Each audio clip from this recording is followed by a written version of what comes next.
الحمد للہ رب العالمین والصلاة والسلام علی الانبیاء والمرسلین اعوذ باللہ من الشیطان الرجیم بسم اللہ الرحمن الرحیم رب اشرح لی صدری ویسر لی امری واحلل عقدۃ من لسانی یفقہوا قولی واجعل لی وزیرا من اہلی۔ محترم سامعین، السلام علیکم ورحمۃ اللہ وبرکاتہ۔ الحمدللہ، قرآن پاک کا مطالعہ ہمارا جاری ہے۔ سورہ الانعام کی آیت نمبر 45 تک ہم پڑھ چکے ہیں۔ آج انشاءاللہ آیت نمبر 46 آیت نمبر 50 تک پڑھیں گے۔ اعوذ باللہ من الشیطان الرجیم بسم اللہ الرحمن الرحیم۔ قل ارأیتم ان اخذ اللہ سمعکم وابصارکم وختم علی قلوبکم من الہ غیر اللہ یأتیکم بہ۔ تم کہہ دو ان سے، کیا تم نے غور نہیں کیا، کیا تم دیکھتے نہیں کہ اگر اللہ تعالیٰ لے جائے تمہاری سماعت اور تمہاری بصارت اور تمہارے دلوں پر مہر لگا دے، تو کون ہے اللہ کے سوا جو تمہیں چیزیں واپس لا کے دے دے۔ اب یہاں پہ اللہ تعالیٰ نے جتنی انسان کو نعمتیں دی ہیں ان میں سے دو تین بہت بڑی بڑی نعمتوں کا تذکرہ کر کے فرمایا کہ انسان غور کرے اس چیز کے اوپر کہ انسان کے اندر یہ سننے کی صلاحیت ہے، اتنی بڑی صلاحیت ہے، اور دیکھنے کی صلاحیت ہے۔ دو صلاحیتیں ہی اتنی بڑی ہیں، اتنی اہم ترین ہے کہ انسان ایک لمحے کے لیے تصور کرے کہ یہ دونوں صلاحیتیں اگر انسان سے چھن جائیں، انسان سننے سے محروم ہو جائے اور دیکھنے سے بھی محروم ہو جائے، تو اس کی زندگی میں کیا باقی رہ جائے گا؟ حساب لگائیں، ہم ذرا سوچ کے دیکھیں۔ تو اللہ تعالیٰ نے ان دونوں چیزوں کو پوائنٹ آؤٹ کر کے کہا کہ تم دیکھو کہ اللہ تعالیٰ اگر تمہارے سے یہ دونوں چیزیں لے جائے، وہ ختم اللہ قلوبکم، کے ساتھ ساتھ تمہارے قلوب کو بھی سیل کر دے۔ اب یہاں پہ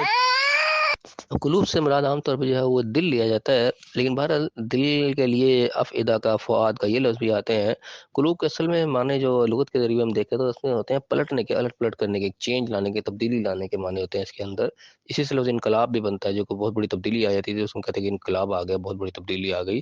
تو اللہ تعالیٰ کہہ رہا ہے کہ تمہارے یہ سماعت اور بصارتیں بھی لے جائے، اور تمہارے اندر جو تبدیلی پیدا کرنے والا مادہ ہے کہ تم اپنے آپ کو تبدیل کرتے ہو، ایک حالت سے دوسری حالت کی طرف لے جاتے ہو، اس چیز کو بھی اللہ تعالیٰ سیل کر دے، یہ بھی تم سے صلاحیت چھن جائے۔ تو پھر کون ہے؟ من الہ غیر اللہ، اللہ کے سوا کون الہ ہے، کون معبود ہے، کون سی ایسی ہستی، کون سی طاقت ہے ایسی جو یہ چیزیں تمہیں لا کے واپس دے دے؟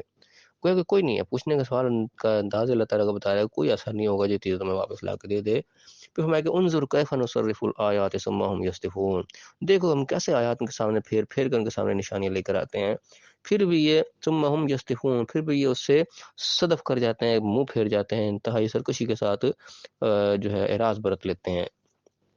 تو یہاں پہ اللہ تعالیٰ نے ایک طریقے سے انسان کو جھنجھوڑا جیسے کہنا چاہیے کہ اللہ تعالیٰ کی اتنی بڑی نعمتیں ہم اویل کر رہے ہیں، اس کو استعمال کر رہے ہیں، یہ چیزیں اگر ہم سے چھن جائے گا تو ہم اس کا کوئی نعم البدل ہم پیدا نہیں کر سکتے۔ تو جس ذات نے ہمیں اتنی بڑی بڑی نعمتیں دی ہیں تو اس کا حق بنتا ہے کہ ہم اس کے احکام کی بجا آوری لائیں کریں۔ جس طریقے سے اس نے ہمیں ان چیزوں کو استعمال کرنے کو کہا ہے، ہم اس طریقے سے ان چیزوں کو استعمال کریں، یہ اس کی امانت ہے، کسی ٹائم بھی ہم سے واپس لے سکتا ہے۔ آخر ہم نے یہ چھوڑ کے جانا ہے چیزیں، اس کو واپس چلی جائیں گے، ہمارا پورا جسم جو ہے یہ عارضی طور پہ ہمیں ملا ہوا ہے، آخر ہم نے چھوڑ کے جانا ہی جانا ہے۔ اگر فرمائے کہ کل ارائیتم، پھر فرمائے گا ارائیتکم، کیا تم نے دیکھا اس چیز کے اوپر غور کیا، ان اتاکم عذاب اللہ بغتۃ او جہرۃ، کہ اگر تم پر اللہ کا عذاب، اللہ کی سزا اچانک سے آ جائے یا اوپنلی واضح طور پر آ جائے، هل يهلك الا القوم الظالمون، تو ظالموں کے سوا پر کون ہلاک ہوگا؟ یعنی کہ تم ظلم کی روش اختیار کر رہے ہو، اپنے آپ کو اندھیرے میں رکھا ہوا ہے، زیادتی کر رہے ہو، ناانصافی کر رہے ہو، تو میں سوچو اسی تمہاری انصافی کے نتیجے میں اگر اچانک سے اللہ کا عذاب آ گیا یا واضح طور پہ بھی آ گیا، تو پھر ظالموں کے علاوہ کون ہلاک ہوگا؟ یعنی کہ ظالم ہی پکڑے جائیں گے، تم جس روش پہ جا رہے ہو تمہاری ہی پکڑ ہو جائے گی، تم ہی ہلاک کیے جاؤ گے، تباہ برباد کیے جاؤ گے، الرٹ ہو جاؤ، آگاہ ہو جاؤ اس چیز سے۔ اللہ تعالیٰ وقت سے پہلے الرٹ کر رہا ہے۔ میں کہ وما نرسل المرسلین الا مبشرین ومنذرین، اور نہیں بھیجے ہم نے کوئی پیغمبر مگر خوشخبریاں دینے والے اور متنبع کرنے والے، ڈرانے والے، آگاہ کرنے والے، خبردار کرنے والے۔ یعنی کہ جتنے بھی اللہ تعالیٰ نے پیغامات بھیجے اور پیغمبر بھیجے اپنے، ان کا اصل مقصد یہی تھا کہ اچھے کام کرنے والوں کو خوشخبریاں سنا دیں اور غلط کام کرنے والوں کو متنبع کر دیں، آگاہ کر دیں کہ تم جس راستے پہ جا رہے ہو راستہ ٹھیک نہیں ہے، اس کا انجام ٹھیک نہیں ہوگا۔ اللہ تعالیٰ نے یہ سلسلہ ہمیشہ سے جاری رکھا اور ہم تک بھی یہ سلسلہ آ کے تمام ہوا کہ پیغامات جو ہے آخری شکل میں آ کے ہم تک جو ہے محفوظ کر دیے گئے۔ پھر میں کہ فمن آمن و اصلحہ، پھر جس نے بات کو مان لیا، ایمان لے آیا۔ ایمان لانے کا اصل مفہوم ہم ذہن میں رکھیں کہ بات کو مان لینا جیسے میں وہی ایمان ہوتا ہے، خالی منہ سے زبان کلامی کہہ دینا جو ہے وہ مکمل ایمان نہیں ہوتا، بات کو مان لینا، کسی جو ہے اس کے عمل پیرا ہو جانا، یہ اصل میں ایمان ہے۔ تو اللہ کہہ رہے فمن آمن و اصلحہ، جس نے بات کو مان لیا پھر اپنی اصلاح کر لی، اپنے آپ کو سنوار لیا، ٹھیک کر لیا، اپنے اس کمی کو دور کر لیا، فلا خوف علیہم ولا هم یحزنون، تو ایسے لوگوں پر بھی کوئی خوف نہیں ہوگا، کوئی ان کو غم بھی نہیں ہوگا۔ اب یہ خوف یا ظنون کا معاملہ خالی کوئی آخرت تک محدود نہیں ہے، کہ دنیا میں بھی اللہ تعالیٰ یعنی کہ اس چیز کو نافذ کرتا ہے کہ جو اللہ کے حکموں پر چلتے ہیں تو ان کو دنیا میں بھی کسی کا خوف اور کوئی غم نہیں لاحق ہوتا۔ اور ماضی کی تاریخ ہم دیکھیں، آپ صلی اللہ علیہ وسلم کے دور میں، صحابہ کرام کے دور میں جنہوں نے حقیقی معنوں میں راستے پہ چلے ہیں، ان کو اللہ تعالیٰ نے دنیا میں بھی بے خوف کر دیا، بے غم کر دیا، اور آخرت کی بشارتیں ان کو پہلے سنا دی گئی تھیں۔ تو یہ حالم یہ نہ سمجھے کہ بس دنیا تو ہمیں بس مشقتوں میں کاٹنی پڑے گی، آخرت میں سارا کچھ ملے گا، ایسا نہیں ہے، دنیا میں بھی ملے گا یقیناً، اور آخرت میں بھی ملے گا۔ اور پھر میں والذین کذبوا بآیاتنا، لیکن جو لوگ ہماری آیات کو جھٹلاتے ہیں، ہمارے نشانے کو جھٹلاتے ہیں، اگنور کر دیتے ہیں، یمسہم العذاب، ان کو تو عذاب پکڑے گا، ان کو تو سزا ملے گی، بما کانوا یفسقون، کیوں ملے گی؟ کیونکہ انہوں نے فسق کیا، انہوں نے نافرمانی کی، اپنے ان حدود سے آگے نکل گئے جہاں تک ان کو روکا گیا تھا۔ پھر آگے اللہ تعالیٰ نے اپنے نبی کے ذریعے کہلوایا کہ کل کہہ دو ان سے، لا اقول لکم عندی خزائن اللہ، کہہ دو ان سے کہ میں نے تم سے یہ تو نہیں کہا کہ میرے پاس کوئی اللہ کے بہت بڑے خزانے ہیں، اللہ کے خزانے کو مالک بن گیا ہوں، میں نے تم سے کب سے یہ دعویٰ کیا؟ کیونکہ جو مخالفین تھے وہ مختلف قسم کی ڈیمانڈز کرتے تھے کہ ان کے لیے کوئی بہت بڑا محل کیوں نہیں ہے، کہ ان کے لیے باغات کیوں نہیں، اس کے نیچے نہریں بہ رہی ہوں، عجیب و غریب قسم کے دعوے کیا کرتے، اعتراضات کیا کرتے تھے۔ اس کا جواب دلوایا جا رہا ہے کہ تم جو دعوے میرے سے کر رہے، جو ڈیمانڈز کر رہے، میں نے تم سے کب کہا کہ میں بہت بڑے خزانے کا مالک بن گیا ہوں، اللہ کے خزانے میرے پاس آ گئے ہیں؟ ولا عالم الغیب، نہ میں نے تم سے یہ کہا کہ میں کو غیب جاننے والا ہوں، میں نے یہ بھی کوئی نہیں کہا۔ وہ غیب کی باتیں پوچھے گا تو بتاؤ اس وقت کیا ہوا، فلاں کیا ہوا، عجیب عجیب سوالات کیا کرتے تھے، ان کے صاف صاف جواب دلوائے جا رہے ہیں کہ میں نے تم سے ایک نہیں کہا، ہرگز بھی میں نے کب کہا تم سے کہ میں نے بڑا خزانے ہیں یا میں کو عالم الغیب ہوں۔ ولا اقول لکم انی ملک، نہ میں تم سے یہ کہتا ہوں میں کو فرشتہ ہوں۔ اب یہاں پہ کئی چیزیں کلیئر ہوتے ہیں کہ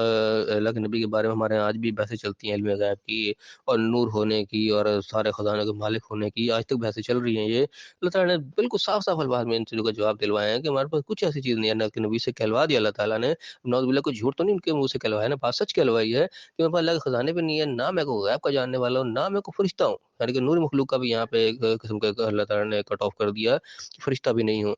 اصل حقیقت کیا ہے کہ ان اتبع الا ما یوحى الی، میں تو اس چیز کی پیروی کرتا ہوں جو میری طرف وحی کی گئی ہے۔ اصل چیز یہ ہے کہ مجھے وہی اللہ کی طرف سے آ رہی ہے، جو پیغام اللہ کی طرف سے آ رہے ہیں اس کی میں اتباع کرتا ہوں۔ اب یہ یعنی کہ ہمارے لیے اتنی خوش قسمتی کی بات ہے کہ جو اللہ کے نبی کے پاس وہی پہنچی بالکل as it is same to same, وہی ہم تک پہنچ گئی ہے بغیر کسی تبدیلی کے، بغیر کسی کمی بیشی کے، سیم ٹو سیم وہی ہم تک پہنچی ہے۔ جو کامیابی کا راستہ انہوں نے اس کی اتباع کے لیے چنا اور اس سے کامیابی حاصل کی، بالکل وہی راستہ ہمارے سامنے اللہ نے رکھ دیا۔ ہمارا کام ہے اس کی اتباع کرنا، نہ کہ ہم ان بحثوں میں پڑیں گے ان کے پاس خزانے ہیں یا وہ عالم الغیب ہے یا نور اور بشر ہیں۔ یہ فالتو کی بحثیں ہیں، اور ان تمام بحثیں ہیں تو مجھے لوگ ہمارے لیے آؤٹ آف سلیبس ہوتی ہیں۔ اللہ تعالیٰ نے ہم سے سوال پوچھنا ہی نہیں ہے، ہم جو سلیبس کو دے کے بھیجے گئے ہیں، جس کی ہم نے تیاری کرنی ہے، آخرت میں امتحان دینا ہے، اس کے اندر یہ سوال شامل ہی ہیں۔ اللہ تعالیٰ ہم سے نہیں پوچھے گا بطور نبی عالم الغیب تھے کہ نہیں تھے، بتاؤ وہ نور تھے یا بشر تھے، یہ سوالات ہم سے نہیں ہونے۔ اور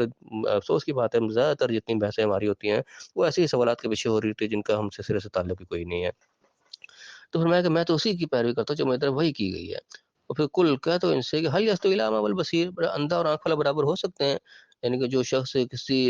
وہی کی پیروی کر رہا ہے، جو کہ اللہ کے بتائے ہوئے راستے کے مطابق چل رہا ہے، خود دیکھ کر چل رہا ہے، وہ آنکھ والا ہے، دوسرا جو اپنے اندھا دھند چلا جا رہا ہے، اندھی تقلید میں لگا، وہ اندھا ہے، یہ اندھا اور آنکھ والا برابر نہیں ہو سکتے۔ افلا تتفکرون، کیا تم غور و فکر نہیں کرتے، نہیں دیکھتے اس چیز کو؟ ایک اندھا اور ایک آنکھ والا، ایک جو کسی رہنمائی کے اوپر چل رہا ہے اور ایک جو آنکھیں بند کرے کسی کے پیچھے چل رہا ہے، وہ دونوں برابر نہیں ہو سکتے۔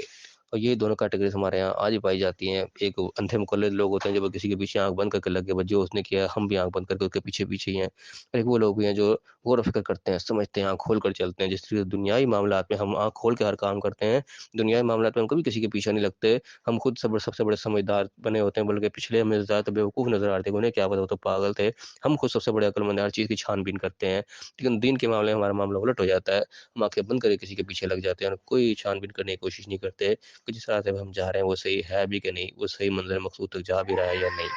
تو وہاں پہ اللہ تعالیٰ نے بات کنکلوڈ کیا کہ آنکھ والا اندھا برابر نہیں ہو سکتے، غور و فکر کرو چیز کے اوپر، سوچو سمجھو۔ تو اللہ تعالیٰ میں صحیح سمجھنے کی توفیق عطا فرمائے۔ جو اللہ تعالیٰ نے ہدایت ہمیں دی ہیں ان کو اللہ تعالیٰ دیکھ کے سمجھ کے آنکھ کھول کے ہمیں زندگی گزارنے کی توفیق عطا فرمائے، اور دنیا اور آخرت دونوں جگہ کامیاب فرمائے، آمین۔ وآخر دعوانا ان الحمد للہ رب العالمین۔